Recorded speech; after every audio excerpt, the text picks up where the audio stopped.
आजमगढ़ के अंबेडकर पार्क में बहन कुमारी मायावती का जन्म दिवस बड़े ही धूमधाम के साथ मनाया गया, जिसमें आजमगढ़ के विभिन्न क्षेत्रों से आए हुए बसपा समर्थकों व कार्यकर्ताओं ने भारी संख्या में अंबेडकर पार्क में पहुंचकर बहुजन समाज की एकता और अखंडता का संदेश दिया।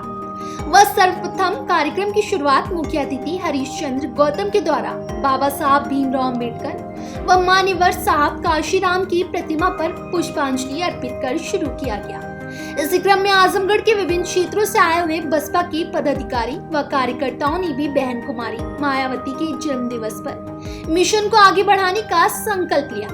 तमाम लोगों ने भी अंबेडकर पार्क में बाबा साहब और काशीराम साहब की प्रतिमा पर पुष्पांजलि अर्पित करते हुए बाबा साहब के मिशन को आगे बढ़ाने का प्रण लिया।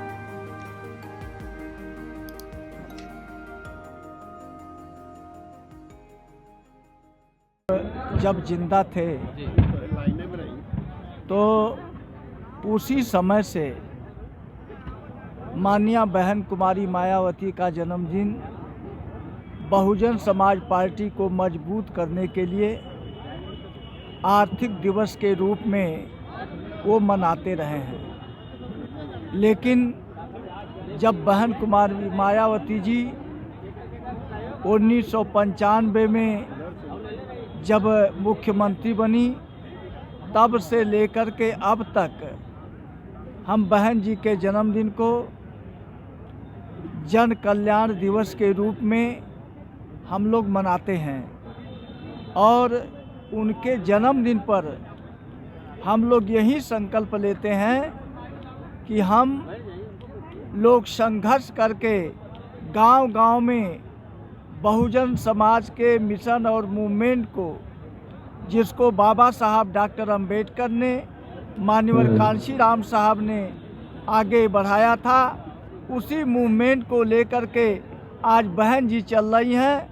तो हमारा मूवमेंट ये साबित करेगा जब हम बहन कुमारी मायावती जी को इस देश की शासन सत्ता पर काबिज नहीं करा देंगे, तब तक हम लोग चैन से बैठेंगे नहीं।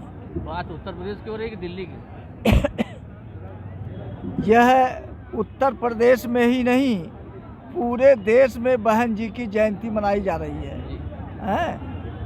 शासन सत्ता पर कहाँ बैठाएंगे, दिल्ली में कि लखनऊ में? हम दिल्ली में भी बैठाएंगे, लखनऊ में भी बैठाएंगे।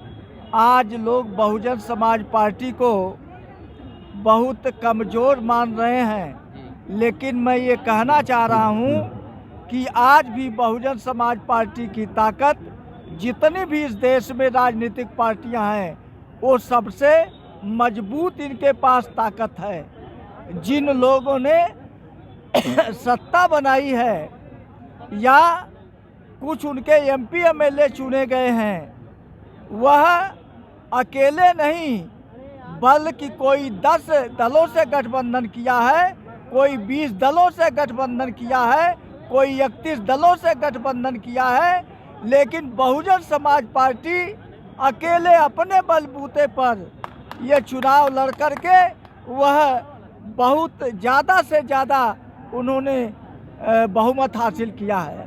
बात खत्म नहीं होगी। खासतौर से आज के दिन मैं अपने माइनॉरिटी के भाइयों से, मुस्लिम भाइयों से मैं गुजारिश करूंगा, एक मेरी मुखलिसाना गुजारिश है कि आप आए, जुड़े। जो मान सम्मान यहाँ मिलेगा वो कोई और पार्टी नहीं दे सकती है। मेरे भाइयों, इस बार आप लोगों ने दमखम लगा लिया एक सरकार हटाने के लिए, एक सरकार बनाने के लिए इतना वोट आपने किया, इतनी सारी ताकत झोंक ली। क्या आप सत्ता परिवर्तन कर सके? ये तब तक नहीं हो सकता जब तक आप लोग इस दल से नहीं जोड़ेंगे, बहुजन समाज पार्टी से नहीं जोड़ेंगे, सत्ता परिवर्तन नहीं हो सकता है। और इसी के साथ अपनी बात को खत्म करना चाहूंगा। जय भारत, जय संविधान, जय भीम, जय देश।